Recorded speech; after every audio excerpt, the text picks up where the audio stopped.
Familia Chapel, queremos contarles cuáles son los objetivos de una iglesia en el hogar. Una iglesia en el hogar existe para cubrir necesidades, desarrollar dones, evangelizar, fomentar la unidad y discipular de manera práctica.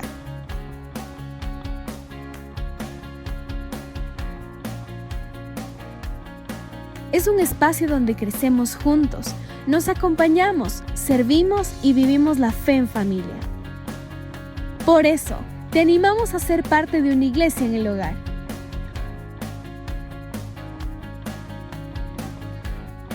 Hoy, la higo que te he recibido es la higo La Cerámica, liderada por Luis y Margarita Reyes.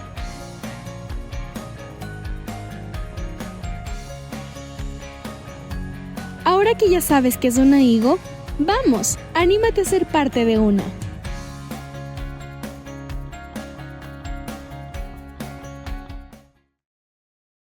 Familia Chapel, les invitamos a un tiempo de oración e intercesión. Cada domingo a las 9:15 en el Salón 2. Es un momento especial para clamar juntos y recibir respuesta de nuestro Dios. Visita nuestras redes sociales y comparte nuestro contenido. Encuéntranos como Chapel by Verbo.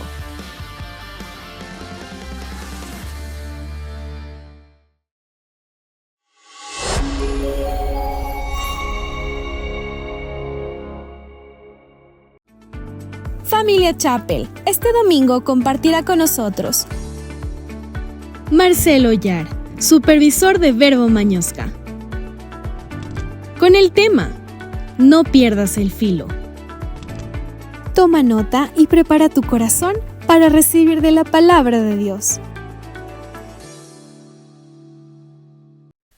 Familia, qué gusto es ver todo lo que Dios está haciendo en esta iglesia, es increíble, y para los tiempos que se vienen, para todo proceso, sea complicado o no, sea largo o no, Dios quiere que afiles tus armas espirituales. Eclesiastés 10:10 dice, sé inteligente, afila tu hacha, no esfuerces más tu cuerpo porque tienes que afilarla. Y eso es lo que vamos a aprender en este día. Vamos a afilar nuestras armas espirituales para derribar fortalezas, derribar enemigos y aprender a caminar en comunidad. Así que no te pierdas este tiempo y prepárate, porque todo proceso que viene de parte de Dios es para preparación y crecimiento.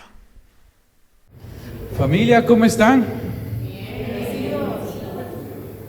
Yo sé que algunos están preguntando, ¿y por qué le pondría ese título a la prédica? ¿O por qué, de qué ir a hablar? Yo me quiero poner un poco más serio y quiero mostrarles que en todo momento debemos estar bien armados. Y traje mi mini hachita, a mí me encanta hacer asados, me encanta comer asado, así que cuando ustedes quieran y vayan a la Mañosca y se pongan de acuerdo, les invitamos a un asado. Pero también traje mi mini hachita para quienes no digan amén.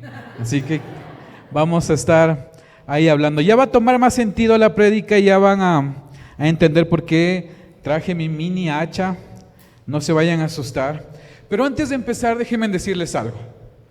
Lo que Dios está haciendo con ustedes y a través de ustedes en todo el sector de Tumbaco apenas empieza. Es una nueva temporada donde el Señor va a utilizar a familias enteras, va a utilizar a cada uno de ustedes. Lo único que tienen que hacer es estar dispuestos y disponibles. Me voy a tomar un minuto para orar nada más por ustedes, porque desde que llegamos junto a mi esposa nos sentimos en casa, y gracias por hacernos la invitación. Padre, en el nombre de Jesús te damos gracias por todo lo que va a suceder en Chapel. Te damos gracias, Señor, porque vas a utilizar vidas de familias enteras para traer luz, para traer milagros, para traer sanidades. Que este lugar sea un centro de avivamiento para todo el sector. Declaramos, Señor, que de aquí saldrán los futuros profetas, maestros, pastores, evangelistas, quienes van a cambiar la sociedad, y Chapel será un centro de transformación social. Lo que tú, Señor, harás en medio de esta familia va a ser grande, va a ser tremendo, y nosotros nos quedamos dispuestos a empezar una nueva temporada siempre caminando de tu mano. Señor, lo ponemos todo en ti. Te entregamos todo, nuestros sueños, nuestras cargas, aún incluso distracciones, porque queremos ser sorprendidos por ti, Señor. Úsanos, llévanos lejos. No queremos estar en la comodidad. No queremos ser consumidores, sino colaboradores del reino aquí y ahora, Señor. Te damos gracias por lo bueno que eres. Gracias por lo que vas a mostrar el día de mañana. Y gracias, Señor, porque tu fidelidad es para siempre. Tú eres el mismo ayer, hoy y siempre, pero nunca haces nada igual. Lo dejamos todo en tus manos, en el nombre de Jesús. Amén y amén. Familia, me encanta hablar de nuevas temporadas porque uno nunca sabe lo que va a pasar. De hecho, acabamos hace 2 semanas un tiempo increíble de Agosto de Fuego y quiero preguntarles, ¿cuántos de ustedes recibieron algún tipo de palabra profética?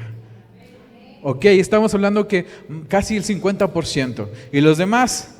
Este es su tiempo para recibir algo de parte del Señor. Una nueva temporada involucra acción, involucra trabajo, involucra algo que nosotros con frecuencia dentro de la iglesia llamamos y decimos procesos. Una nueva temporada involucra un nuevo proceso. ¿Qué es un proceso? Un proceso prácticamente es cumplir una secuencia de pasos para llegar a un fin específico. Y el Señor no te dice, hey, aquí está la nueva temporada. El Señor te dice, quiero que pases toda una serie de procesos para que así entres a la nueva temporada.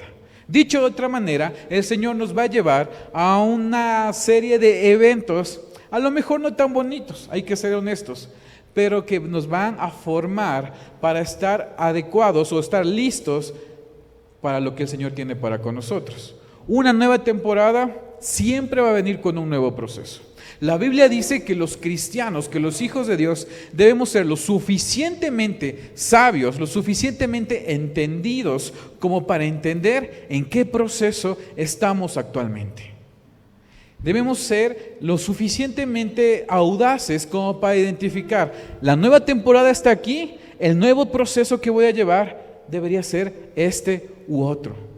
La Biblia dice que en Daniel, cuando él se acercaba al Señor y recibía tanto de parte del Señor, ya sean sueños, revelaciones, preparación, formación, la Biblia lo menciona como un hombre ilustre que su sabiduría lo llevó al entendimiento y ese entendimiento lo llevó a ser conocido como el hombre que resplandecía como las estrellas de los cielos. Es decir, la sabiduría o el entendimiento de saber identificar o saber discernir qué temporada estás viviendo aquí en la actualidad te ayuda a ser un entendido en los tiempos y eso te lleva a la bendición, porque quien no entiende el proceso que está llevando se va a desviar o va a ser atacado por el enemigo de una u otra manera.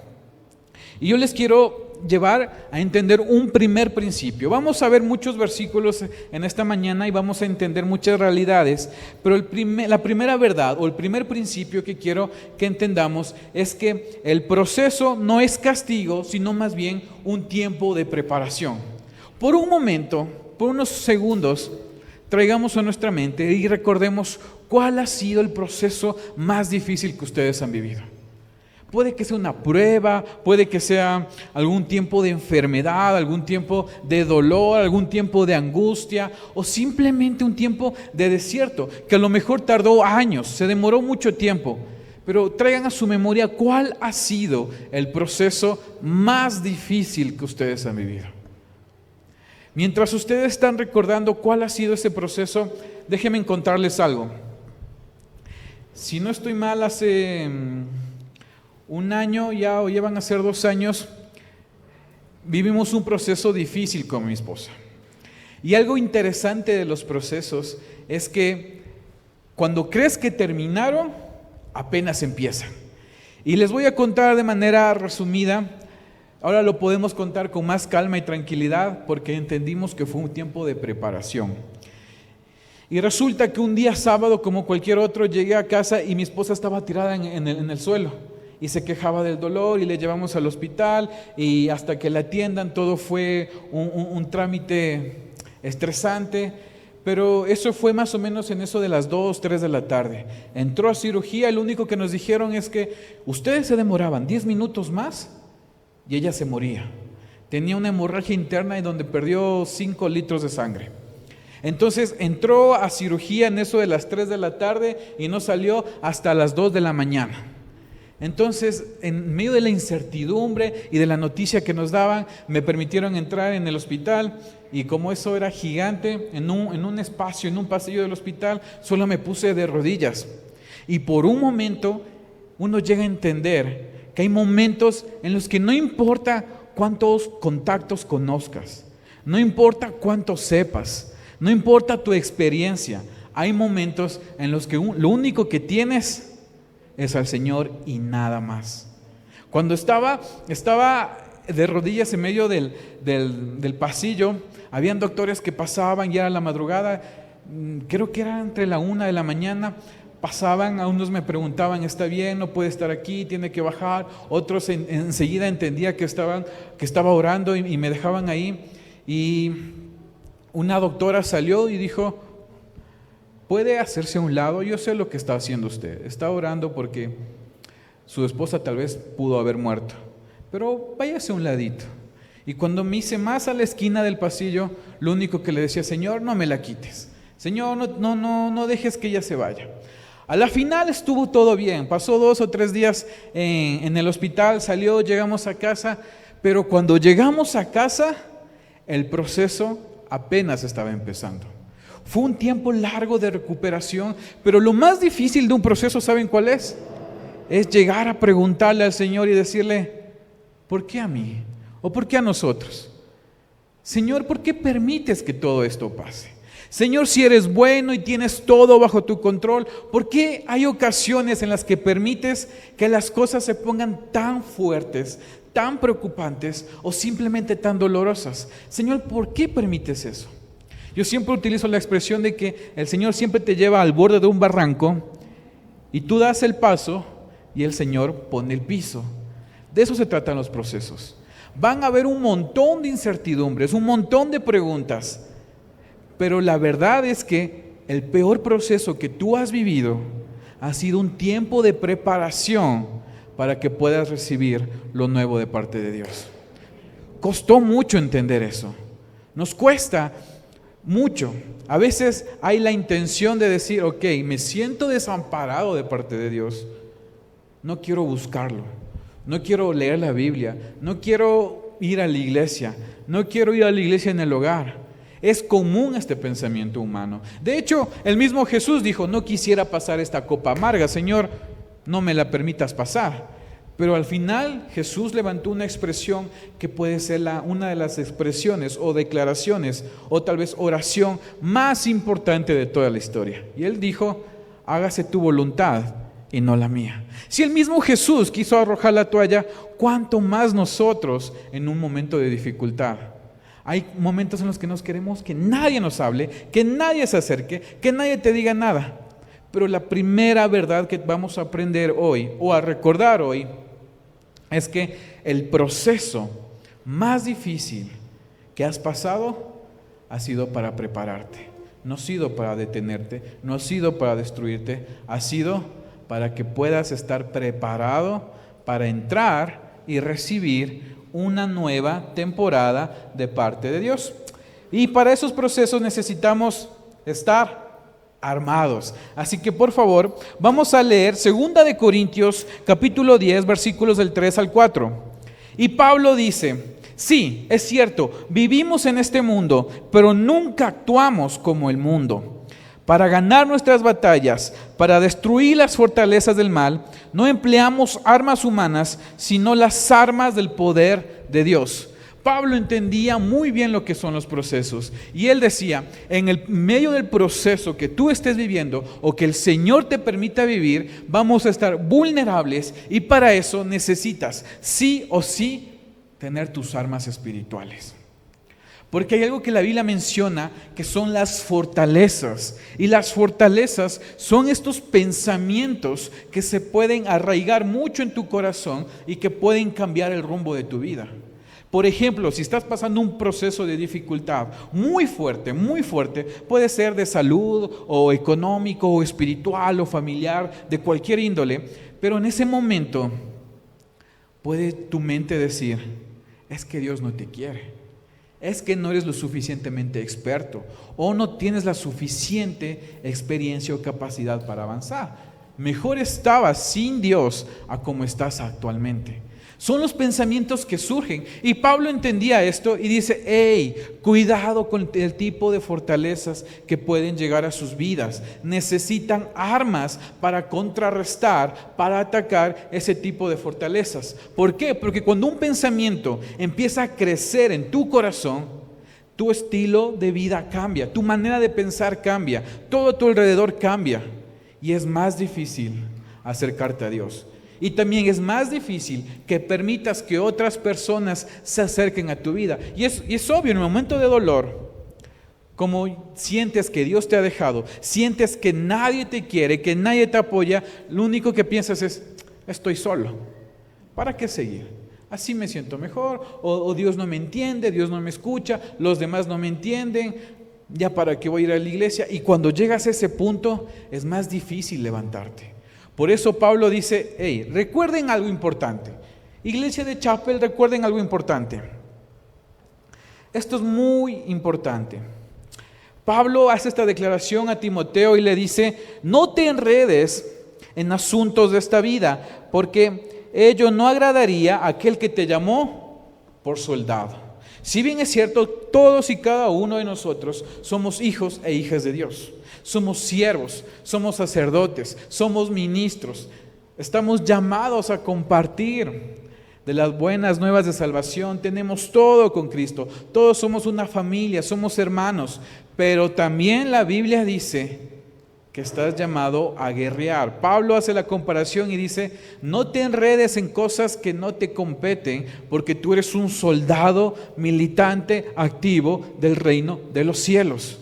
Tienes que aprender a guerrear, tienes que aprender a combatir, tienes que aprender a defenderte, porque siempre vas a tener fortalezas a tu alrededor que se levanten en el día del proceso.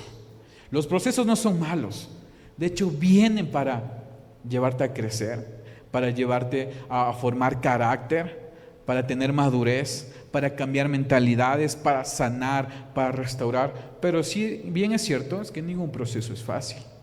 Y habrán procesos que se demoren años. El proceso más claro de la Biblia es cuando el pueblo de Israel tenía que ir a la tierra prometida. En lo que pudo haber sido un viaje de un mes, exagerando, se convirtió en 40 años. ¿Por qué? Porque no cambiaban su mentalidad, no cambiaban su manera de ver las cosas. Y Dios les permitió estar dando vueltas y vueltas. Hay otro principio bíblico muy interesante y dice que cuando uno está atravesando los procesos de dolor, de angustia, de incomodidad, Dios siempre trae provisión. Por ejemplo, el pueblo de Israel vagaba los 40 años en el desierto y la Biblia dice que su ropa nunca se desgastó, su calzado nunca se desgastó. Tenían hambre, tenían comida, tenían sed, tenían bebida. Hacía calor, pues había una nube que les daba sombra. Hacía mucho frío, había una columna de fuego. En medio de los procesos, Dios nunca quita su provisión. Él está ahí, pero Él siempre te dice, quiero que camines, que des tus pasos, que avances. Yo voy a estar ahí. Pero a veces nos cuesta entender y empezamos a pensar, es que Dios no nos quiere, nos quitó la provisión, nos quitó el cuidado, nos quitó todo. Pero el Señor dice, no te he quitado nada. Solo quiero que avances en este proceso de formación. ¿Y saben qué? El enemigo no está preparado para que cada uno de ustedes aprenda a derribar fortalezas. Debemos aprender a derribar fortalezas. Para derribar fortalezas, ¿qué es lo que tenemos que hacer? Aprender a identificarlas. Tenemos que aprender a identificar qué tipo de fortalezas, o mejor dicho, qué tipo de pensamiento se está formando en mi corazón. A lo mejor pensamientos de religiosidad, o a lo mejor pensamientos de orgullo, de envidia, pensamientos de conflicto. Hay pensamientos en los que menospreciamos al Señor y decimos, esto es aburrido, no me gusta, no quiero saber nada. O pensamientos en la comparativa de no sentirnos lo suficientemente aprobados delante del Señor. O nos llegamos a comparar y nuestra autoestima, nuestra identidad se ve afectada. Para derribar fortalezas, número 1, tienes que aprender a identificarlas. ¿Y cómo las identificas? Sabiendo o entendiendo el proceso que cada uno está llevando. Habrán procesos grupales, por decirlo así, pero también procesos individuales. El proceso grupal que todos estamos atravesando, ¿saben cuál es? Preparación para una nueva temporada. Y como ya lo aprendimos en todo este tiempo de agosto, para prepararnos, ¿qué tenemos que hacer? Soltar aquello que te estorba y decirle adiós al ayer. Eso es sencillo, pero lo complicado sería identificar las fortalezas individuales o identificar el proceso individual que estoy llevando. Les voy a contar una verdad bíblica. Satanás no quiere que ustedes tengan armas espirituales, porque en teoría, cuando estamos en el Señor, todos tenemos alguna arma espiritual para derribar fortalezas. Y Él se esfuerza en que no tengamos las armas suficientes. Primera de Samuel capítulo 13, versículo 19 dice: en aquellos días no había herreros en todo Israel, porque los filisteos no se lo permitían, por temor a que los hebreos se hicieran de espadas y de lanzas. Les voy a dar un poco de contexto. Resulta que una vez más van a la guerra el pueblo de Israel contra los filisteos. Pero los filisteos hicieron una estrategia muy, muy buena. Y dijeron: los israelitas son peligrosos con armas. ¿Qué es lo que vamos a hacer? Aniquilemos a todos los herreros. Y así no van a tener armas. Y si las llegan a tener, no van a tener el filo suficiente para ir a la guerra. Dicho y hecho, había solo una familia en todo Israel que tenía las armas adecuadas, afiladas y listas para la guerra, y eran Saúl y Jonatán. Eran los únicos dos en toda una nación que tenían las armas adecuadas. Y de hecho ellos iban a la guerra y ganaban ciertas batallas, tenían victoria, pero los demás podían tener armas, pero no tenían a los herreros. Y la Biblia dice que los herreros filisteos llegaban a cobrar varios gramos de plata por afilar una hacha, por afilar una espada, por afilar una lanza. Pero ¿qué es lo que hacía? Los filisteos decían: tú eres hebreo, tú eres israelita, no te voy a ayudar. Me interesa que tú pierdas la guerra. Y eso fue una estrategia de Satanás para dar de baja a muchos israelitas, a muchos del pueblo hebreo. Algo similar pasa hoy en día. Satanás se esfuerza en liquidar o exterminar a todos los herreros que pueden estar en tu vida. Y herreros nos referimos a líderes de iglesias en el hogar, a personas que te ayudan a crecer, personas que te ayudan a entender cuál es tu proceso, personas que te ayudan a la edificación. ¿Por qué? Porque tienes una fortaleza en tu mente y dices: no, es mejor caminar solo, es mejor no abrir mi corazón, es mejor no pedir ayuda, es mejor estar apartado. Y es como que alejas a esos posibles herreros que te pueden ayudar a afilar tu hacha, o afilar tu espada, o afilar las armas espirituales. Porque una verdad fundamental del Evangelio es que todos, absolutamente todos, deben tomarse de armas espirituales y hacerle frente al enemigo en todas las áreas de nuestras vidas. Como somos hijos, también somos soldados. Y si el Señor es nuestro Padre, también es nuestro Señor que nos lleva a la batalla constante. Puedes tener un arma, pero la puedes tener sin filo. Por un momento, piensen qué es lo que más les deleita, lo que más les gusta en cuanto al Señor. Les gusta más adorar, les gusta más escuchar música, leer, estudiar su palabra. Piensen en un momento cuál es la forma en la que Dios más les habla. ¿Cómo Dios ha dado más a su vida? A lo mejor puede ser en sueños, o a lo mejor Señor les habla cuando ustedes vienen aquí a la iglesia y todos somos comunidad. En la forma en la que Dios les habla está muy ligado en lo que podría ser su arma espiritual. Y debemos llegar a hacernos la siguiente interrogante: mi arma espiritual, o las armas espirituales que el Señor me ha dado para la destrucción de fortalezas y hacerle frente al enemigo, ¿tienen o no tienen filo? Es decir, si el Señor a mí me habla mucho por medio de la oración. Actualmente, aquí y ahora, ¿cómo estoy en la oración? Ya no oro como antes, ya no disfruto de los tiempos de oración como antes, Dios no me dice nada. ¿Saben qué? No es que Dios no te diga nada, es que tienes que sacarle filo a la oración. O tal vez muchos dicen, Dios me hablaba cuando yo leía la Biblia, cuando yo estudiaba, cuando hacía estudios bíblicos, pero el Señor dice, estamos en un nuevo tiempo, es una nueva temporada, es tiempo que afiles esa área de tu vida, es tiempo de que te prepares. Y la Biblia lo dice así, directo y fuerte: si el hacha no tiene filo, se necesita mucha fuerza. Sé inteligente, afílala. Dile a la persona que tienes a tu lado, sé inteligente, afila tu hacha. Afilen el hacha que Dios les ha dado. ¿Por qué? Porque hay una guerra inminente a su alrededor. Hubo una guerra espiritual en la mañana porque Satanás no quería que ustedes vinieran aquí. ¿No saben el conflicto espiritual que se dio esta mañana? Porque a lo mejor muchos tenían sueño, cansancio, decían, no le conocemos al predicador, ¿qué irá a decir? Mejor no vayamos. Hay conflictos espirituales fuertes en la vida de cada uno. A lo mejor cada viernes se lleva un conflicto espiritual. Yo siempre le digo a la iglesia en el hogar que tenemos los días viernes, hubo una batalla sangrienta en lo espiritual para que ustedes estuvieran hoy en la iglesia en el hogar. Lo mismo pasa con todos nosotros. Hay una guerra y para esa guerra necesitamos sí o sí afilar nuestras armas.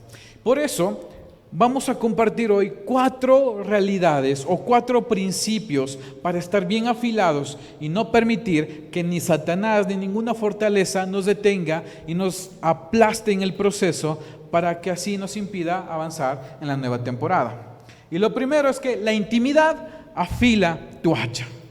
La intimidad con el Señor siempre va a afilar tu hacha. Me encanta, esta semana estuve leyendo un salmo que a mí me gustó full y dice, Salmo 63:1, solo puse la primera parte, dice, oh Dios, mi Dios, ¿cómo te busco? ¿Qué sed tengo de ti? En esta tierra reseca y triste, en donde no hay agua, ¿cómo anhelo encontrarte? ¿Saben qué es lo curioso de este salmo cuando David lo escribió? Estaba literalmente en el desierto, pero cuando él empieza a levantar su clamor, David no decía, busco una sombra, o busco agua, o busco salir de este desierto. En medio de ese desierto desolado, caliente, desértico, tenebroso, lo único que David decía, tu amor es mejor que la vida. Él decía, anhelo buscarte tanto. Y si ustedes leen este salmo es demasiado corto, pero profundo. Él sigue avanzando y dice, no te cambiaría con nada. Te he encontrado en el santuario, te he visto en la iglesia, te he escuchado muy temprano y no me gustaría llenarme con algo más que no sea tu presencia. Más adelante David dice, hay enemigos que vienen en contra mía, pero yo sé que van a terminar hundidos porque tú estás de mi lado, porque siempre te he buscado. Si no hay intimidad y si no hay búsqueda del Señor, ¿saben qué es lo que pasa? Nos quedamos en los procesos. Hay gente que se ha ido de la iglesia porque no ha tenido intimidad con el Señor en medio de los procesos. Hay gente que se ha resentido con Dios porque no ha tenido intimidad en medio de los procesos. Hay gente que, no le vayan a señalar, pero siempre hay una persona que se queja por todo, ¿no? Es que la alabanza estuvo así, es que no me gustó lo que dijeron, no me gustó la organización. Otra vez van a hacer lo mismo, otra vez van a compartir lo mismo. Y hay personas que están presentes en la iglesia, pero se quejan por todo, nada les gusta, nada les complace, nada les sorprende. Es porque su intimidad con el Señor necesita un filo. Porque cuando más pasas tiempo en el Señor, más cambia tu corazón. Más tratado es tu corazón, tu mente, tus pensamientos, tus hábitos, tu manera de llevarte con los demás. Es sencillo la fórmula. Una buena relación con Dios trae como consecuencia una buena relación con los hermanos. Pero cuando tienes intimidad con el Señor, Te deleitas en la oración, en los hábitos espirituales, en el ayuno, en la meditación de la palabra, en la generosidad. Es evidente cuando una persona tiene intimidad con el Señor, porque ¿saben lo primero que se nota? El fruto del Espíritu. Amor, gozo, paz, paciencia, bondad, fidelidad, fe, dominio propio. Cuando una persona pasa en tiempos de intimidad, es increíble porque uno dice, yo quisiera pasar tiempo con esa persona. Me gusta hablar con esa persona. Me gusta cómo piensa. Me gusta su corazón generoso. Me gusta su manera de tratar a los demás. Por eso es importante que entre más tiempos de intimidad tengamos, más afilada vamos a tener nuestra arma espiritual y vamos a salir victoriosos de cualquier proceso. Me encanta cuando David dice algo en cuanto a sus enemigos y dice, sé que me persiguen, sé que están detrás de mí, sé que hablan mal de mí, sé que no les agrado, sé que quieren el mal para mí, pero solo tú me bastas y tú eres mejor que la vida. Cuando pasamos tiempos con el Señor, todo lo que nos puede afectar, en lugar de detenernos, nos puede levantar y permitir avanzar. Pero si no hay intimidad con Dios, todo nos va a parecer desagradable. Nada nos va a llenar. Cuando hay intimidad con el Señor, todo cambia a nuestro alrededor y somos iglesia. Segunda verdad, ser diligente con lo que Dios habló, te afila. O con lo que Dios habló de ti, te afila. En otras palabras, ser diligente con las promesas que Dios te dio, te afila o te hace ser un mejor hijo de Dios y un mejor soldado. Cuando yo pregunté cuántos recibieron promesas en este tiempo de agosto de fuego, muchos levantaron la mano. Ahora les hago la pregunta, ¿qué están haciendo con todo aquello que han recibido? Si Dios te dice, hey, vas a ser misionero, vas a ir a las naciones, ¿qué es lo primero que tienes que hacer?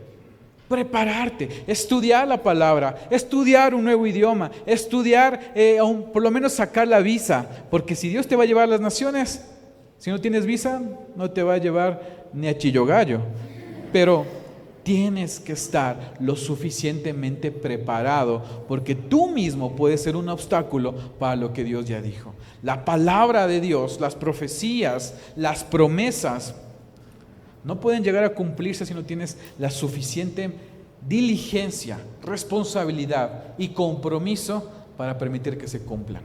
¿Saben que hay alrededor de 3,000 promesas en la palabra de Dios? 3,000 promesas que nosotros podemos arrebatarlas, caminarlas, pero ser diligentes en esto.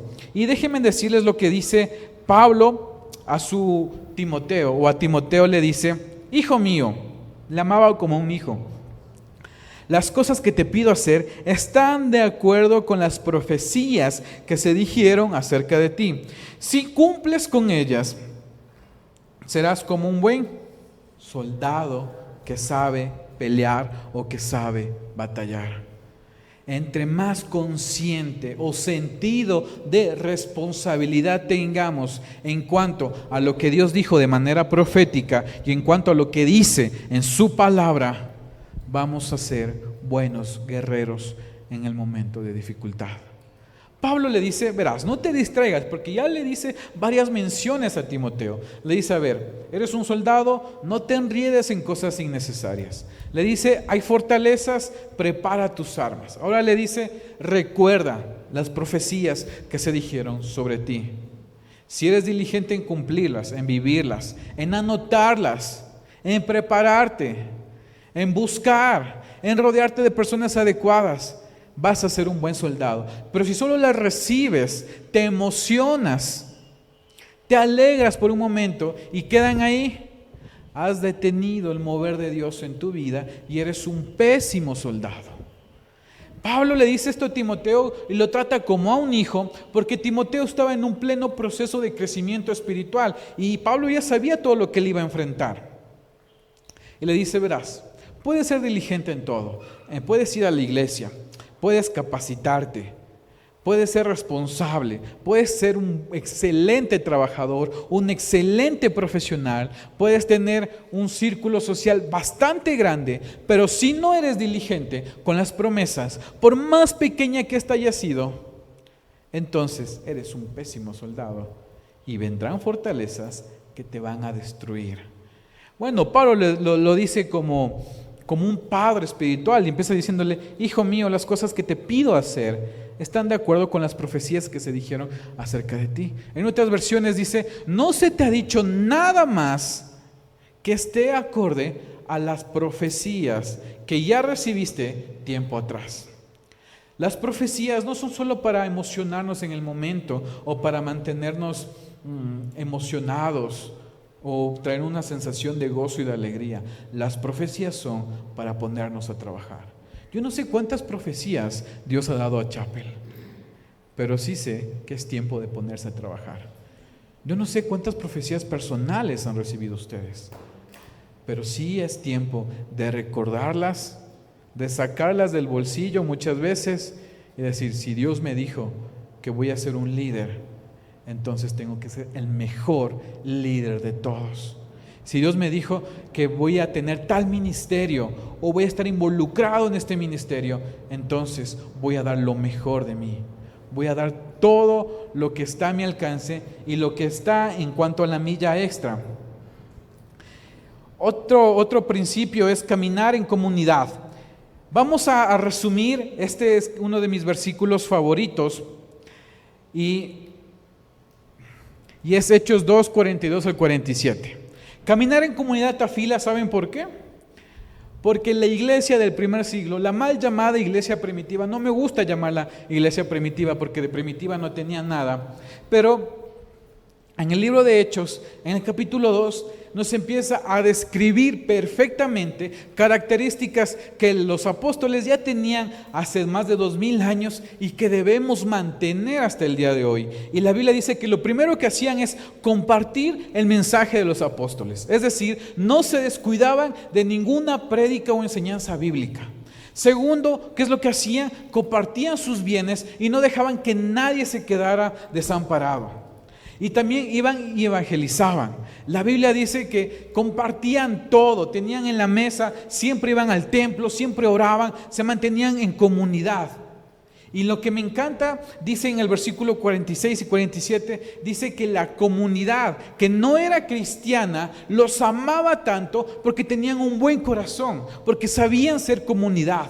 Y la gente les estimaba demasiado, que les apoyaba. Y esta parte termina diciendo: al final el Señor seguía añadiendo a quienes iban a ser salvos. Es decir, había un correcto crecimiento de la iglesia cuando los miembros de la iglesia se mantenían en comunidad. Y la comunidad no solamente eran los domingos, sino que todos los días oraban juntos. Todos los días compartían sus bienes, todos los días se preparaban en la palabra, todos los días iban y hacían algún tipo de obra social. En el idioma original, en el hebreo, dice que los apóstoles hacían obra social con las personas que tenían un corazón apacentable, un corazón amigable. Es decir, los primeros cristianos iban y ayudaban a sus vecinos. ¿Qué les falta? Nosotros tenemos manos de sobra, vamos a ayudarles. Y esa correcta comunidad o ese correcto comportamiento hacía que el Señor decía: ok, están haciendo iglesia, voy a añadir a más personas a esta comunidad. Y la gente les amaba, les quería. La gente no hablaba mal de los cristianos. La gente no decía: ¿qué ves estos cristianos, qué hipócritas que son? No, hablaban muy bien de ellos y les apoyaban. Y es prácticamente lo que tenemos que hacer en la actualidad.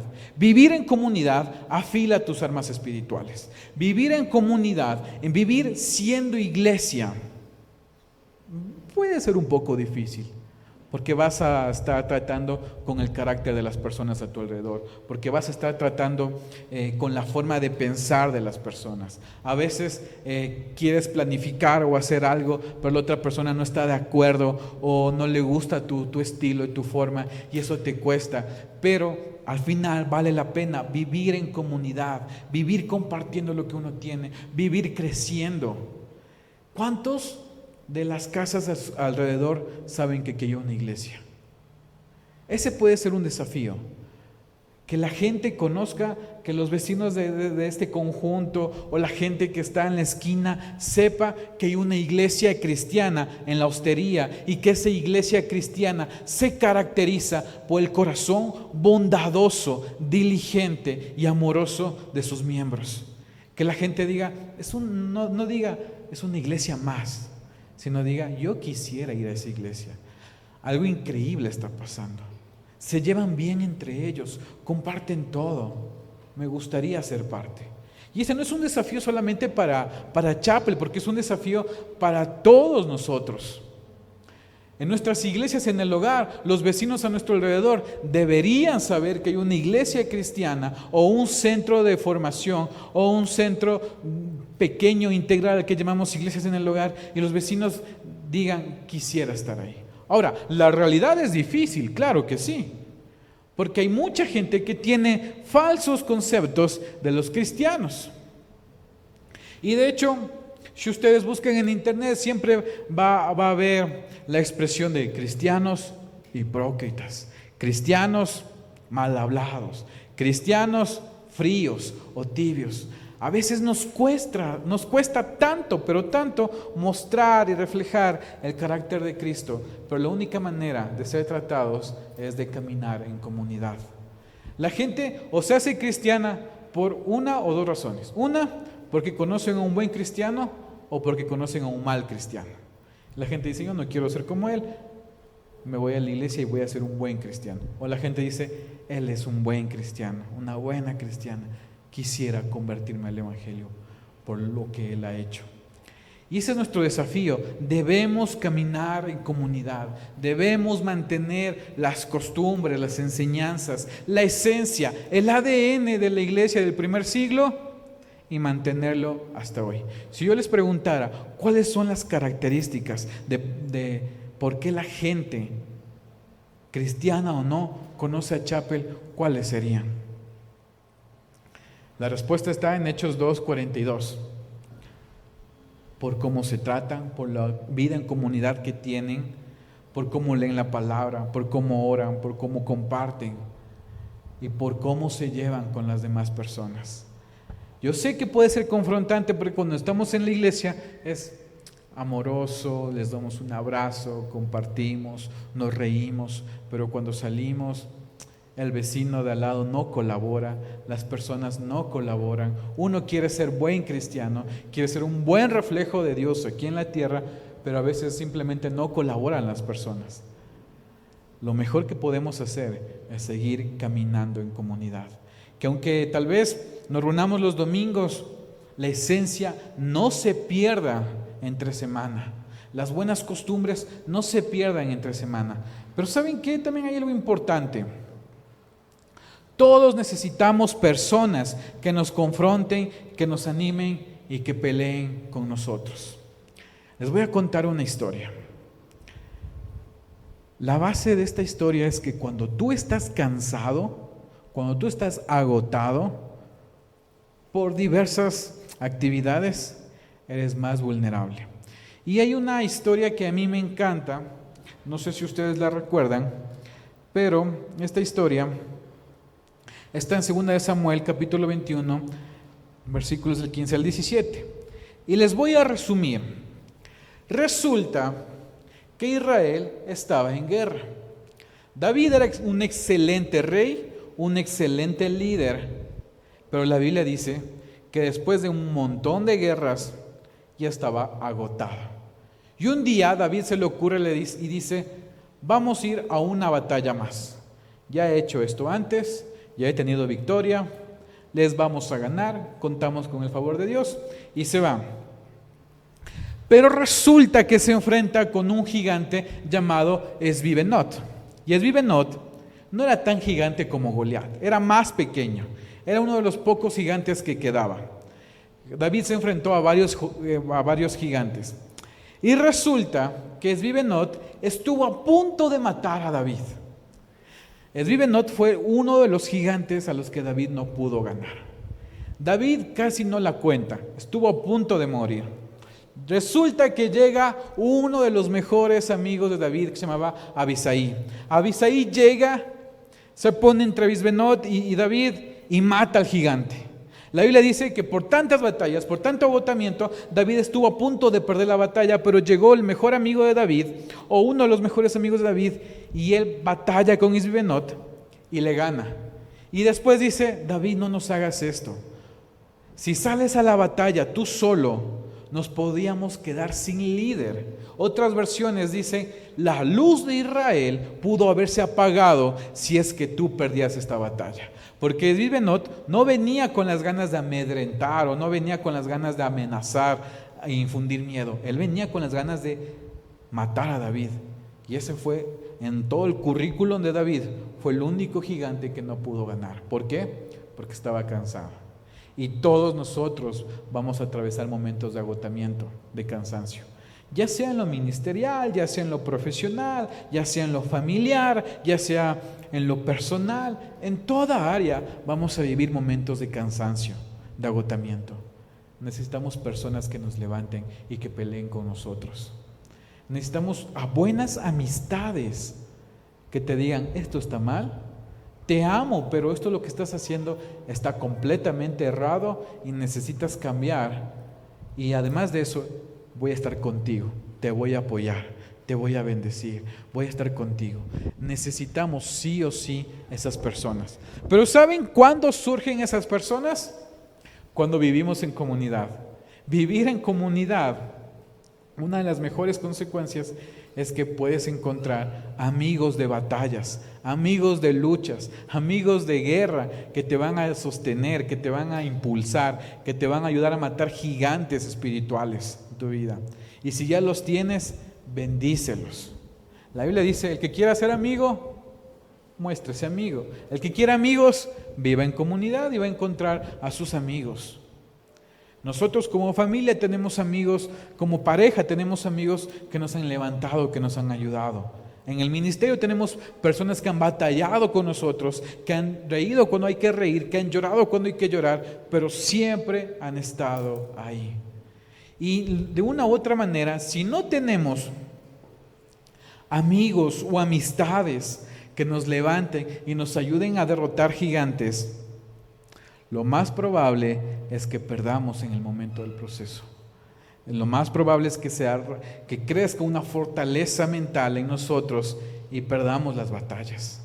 Dios quiere esto, que seas un buen hijo de Dios en medio de la comunidad, y una manera de bendecirte, una manera de traer bendición a tu vida es darte amigos que te ayuden en el momento de la batalla. Porque las amistades son otra cosa que la bendición de Dios presente en nosotros. Entonces, vivir en comunidad te afila, recordar y ser diligente en cuanto a las promesas que se te ha dado te afila, tener intimidad con el Señor te afila, pero hay algo contradictorio también que nos enseña la palabra, y es que los enemigos también te afilan. Los enemigos con los que tienes que batallar de manera espiritual y simbólica también son una forma de afilarte. El Señor te enviará un montón de batallas, un montón de enemigos. Y aquí me gustaría hacer la diferencia entre una fortaleza mental y los enemigos que el Señor pueda permitir que lleguen a tu vida. Una fortaleza mental, como ya hemos hablado, es un pensamiento que se va formando, y ese pensamiento cambia todo tu estilo de vida, cambia tu manera de ver las cosas y de hacer las cosas. Un enemigo, por otra parte, es algo que el Señor permite que llegue a tu vida, que es más externo, no es tan interno como una fortaleza que crece en tu corazón, sino que es algo externo que puede venir. Puede ser una tentación, puede ser algo que el Señor utilice para formar tu carácter, puede ser la persona que está a tu lado, porque el Señor quiere hacerte crecer en carácter, no porque esa persona sea un enviado de Satanás, sino que el Señor quiere pulir tu carácter. Puedes enfrentarte con factores externos, como también la envidia, la lujuria, la pornografía. Son entradas, pequeñas puertas espirituales que te pueden llevar al pecado. Todo lo que se considera enemigos dentro de la Biblia son pequeñas entradas o puertas espirituales al pecado con la intención de separarte de Dios. Dentro del matrimonio, la infidelidad puede ser un enemigo que puede estar golpeando la puerta, por ejemplo. La mentira, toda clase de lujuria, todo esto. Pero ¿saben qué es lo que lo hace contradictorio y hasta cierto punto interesante? Es lo que dice la Biblia. En Jueces capítulo 3, versículos del 1 al 2, dice: esta es la lista de las naciones que el Señor dejó en la tierra para probar a la nueva generación de Israel que no había participado en las guerras de Canaán, y para que aprendieran que era una guerra. En otras palabras, el Señor dice: a ver, la nueva generación que está por venir no sabe lo que es un conflicto. No sabe cómo ser estratega, no sabe cómo tomar armas, no sabe cómo prepararse. Por eso necesitamos enviarles naciones enemigas para que aprendan a batallar. Padres que están aquí, de una u otra manera, necesitan batallar, necesitan enseñarle a batallar a sus hijos. ¿Y cómo les enseña? Si ustedes se levantan temprano a orar, ellos van a aprender lo que es la oración. Ellos van a amar la oración. Y eso es prepararlos para el día de la batalla.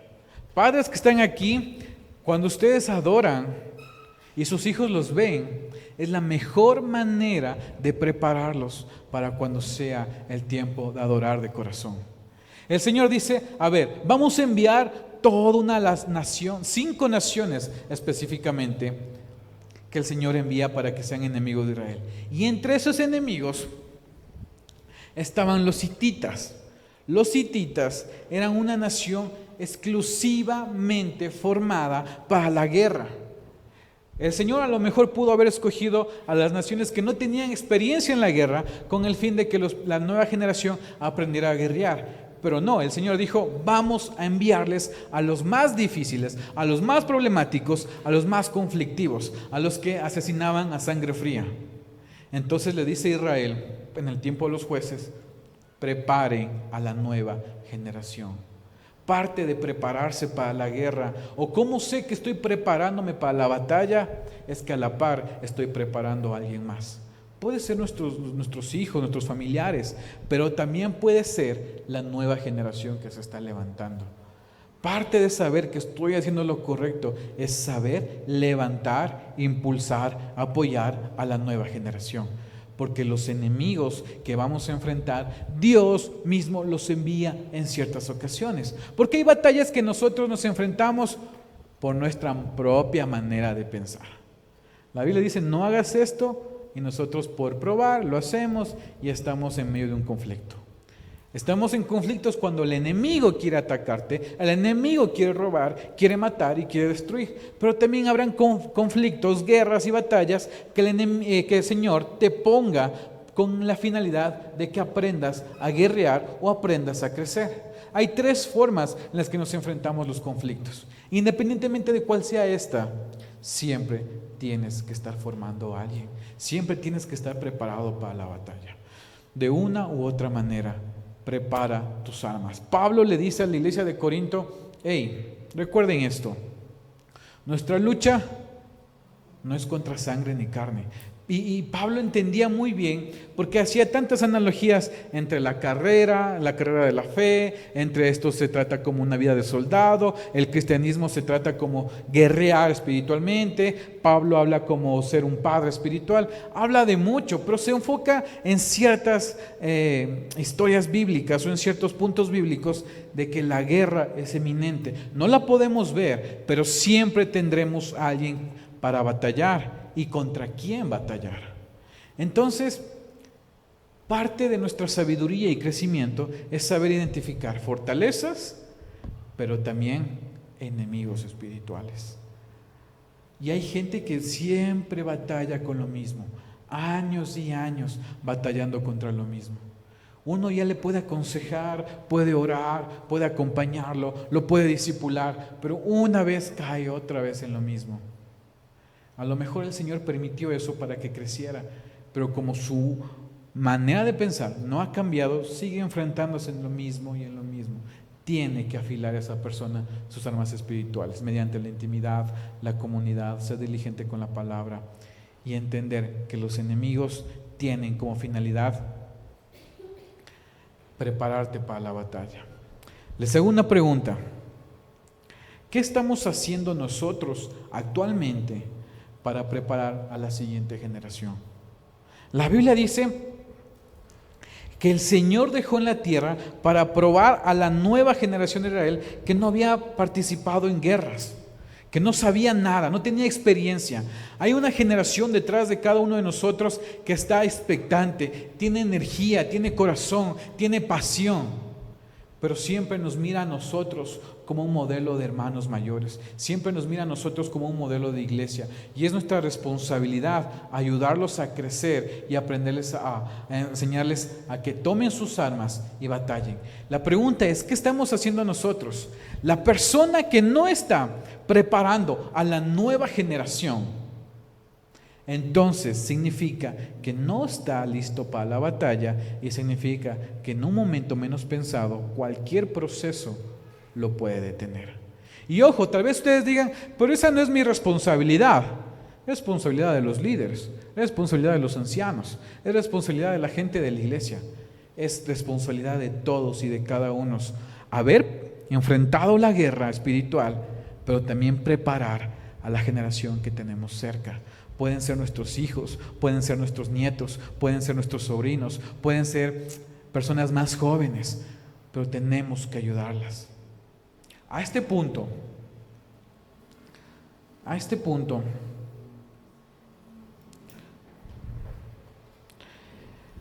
no siempre necesitas un arma nueva, porque ya la tienes. A veces simplemente necesitas volver a afilar lo que ya Dios puso en tus manos.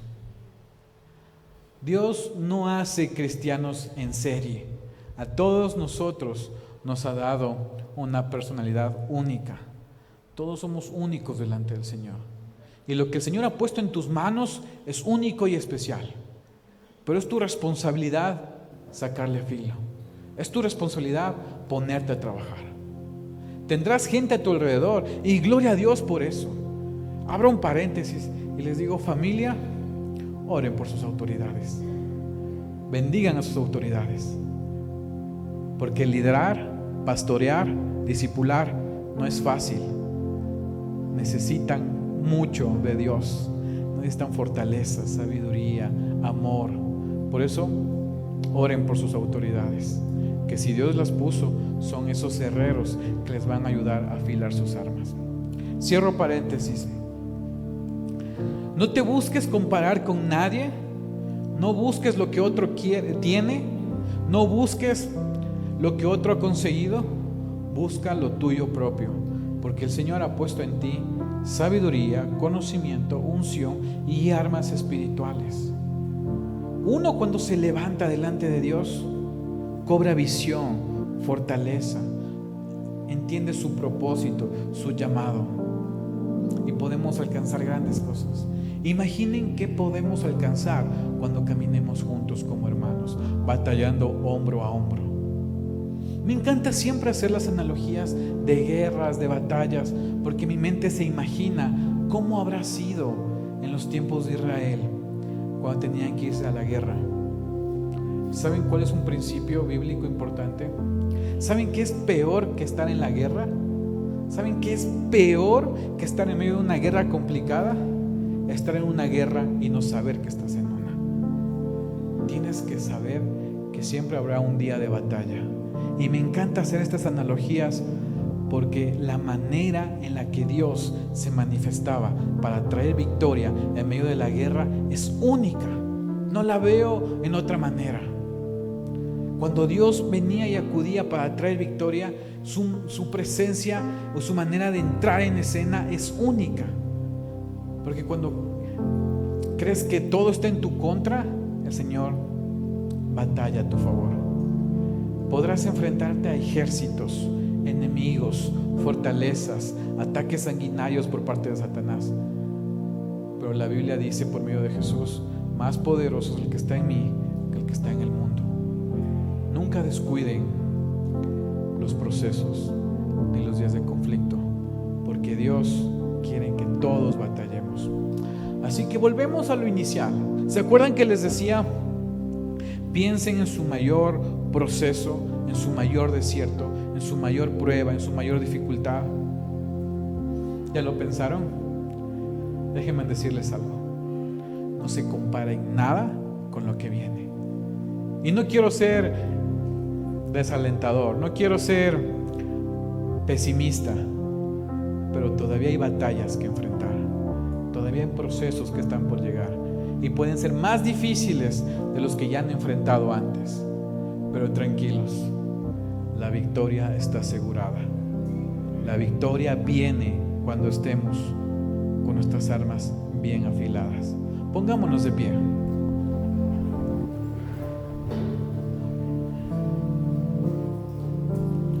Vamos a orar.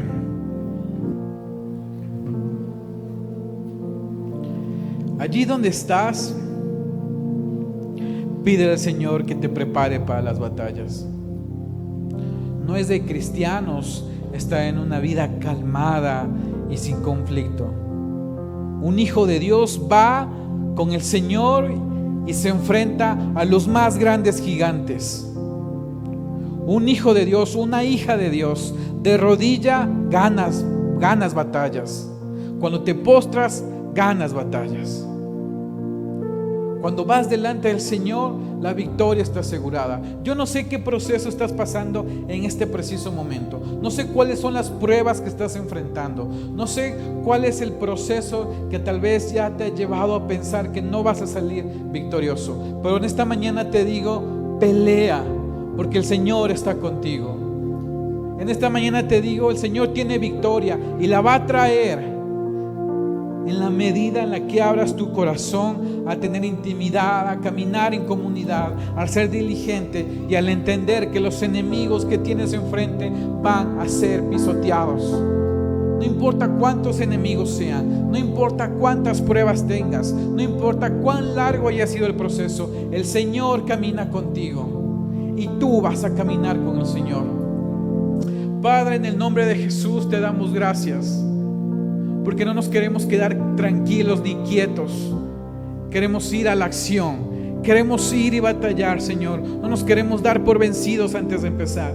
Queremos confiar todo en ti, Señor, porque nos has dado capacidades espirituales. Nos has dado entendimiento, visión. Nos has dado fortalezas. Nos has dado, Señor, un llamado y no queremos descuidarlo. Hoy, Señor, queremos enfrentar todo proceso que esté en nuestra vida y salir firmes y seguros. Tu palabra dice que el que permanezca fiel hasta la muerte recibirá su corona de gloria.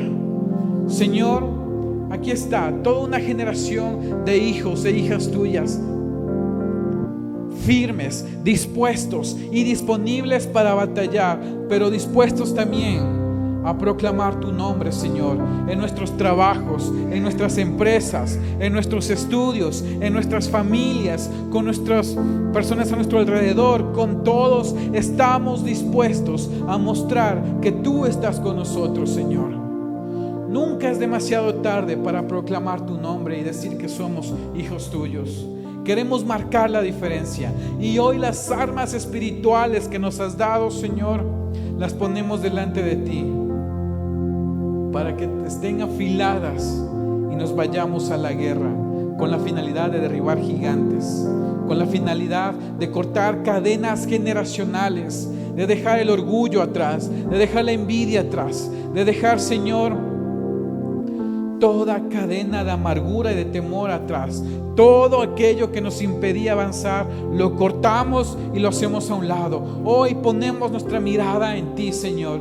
Que empiece la nueva temporada siendo nosotros diferentes, siendo nosotros, Señor, los que van y conquistan, siendo nosotros los que han cambiado su manera de pensar y ahora son buenos soldados de la fe. No nos vamos a echar para atrás ante cualquier circunstancia, Señor. lo tomamos por gozo, porque sabemos que todo lo que venga enfrente de nosotros, por más difícil que sea, es para nuestra preparación, para nuestra formación y para nuestro crecimiento. Así que, Señor, toda lágrima que hemos derramado hasta el día de hoy, queremos que se convierta en una promesa diferente. Todas las veces que bajamos los brazos y no quisimos avanzar, Señor, hoy nos levantamos con la fe muy en alto y decimos: aquí estamos, Señor, henos aquí. No nos acobardamos. Somos una generación de hijos e hijas tuyas, valientes, que le dicen sí y amén a todo proceso que venga de parte de tu corazón. Señor, ponemos todo este tiempo en tus manos. Y gracias, Señor, por aquellas personas que son nuestros amigos y amigas que nos han ayudado en este proceso, en estos tiempos de dificultad. Hermanos y hermanas que han sido un bálsamo para las heridas. Y gracias también a todos los líderes, a todo el liderazgo de esta iglesia, Señor, que tú lo vas a utilizar para edificación. Te amamos, Señor, y te damos una ofrenda de aplausos, porque la victoria está cerca, Señor. La victoria está cerca.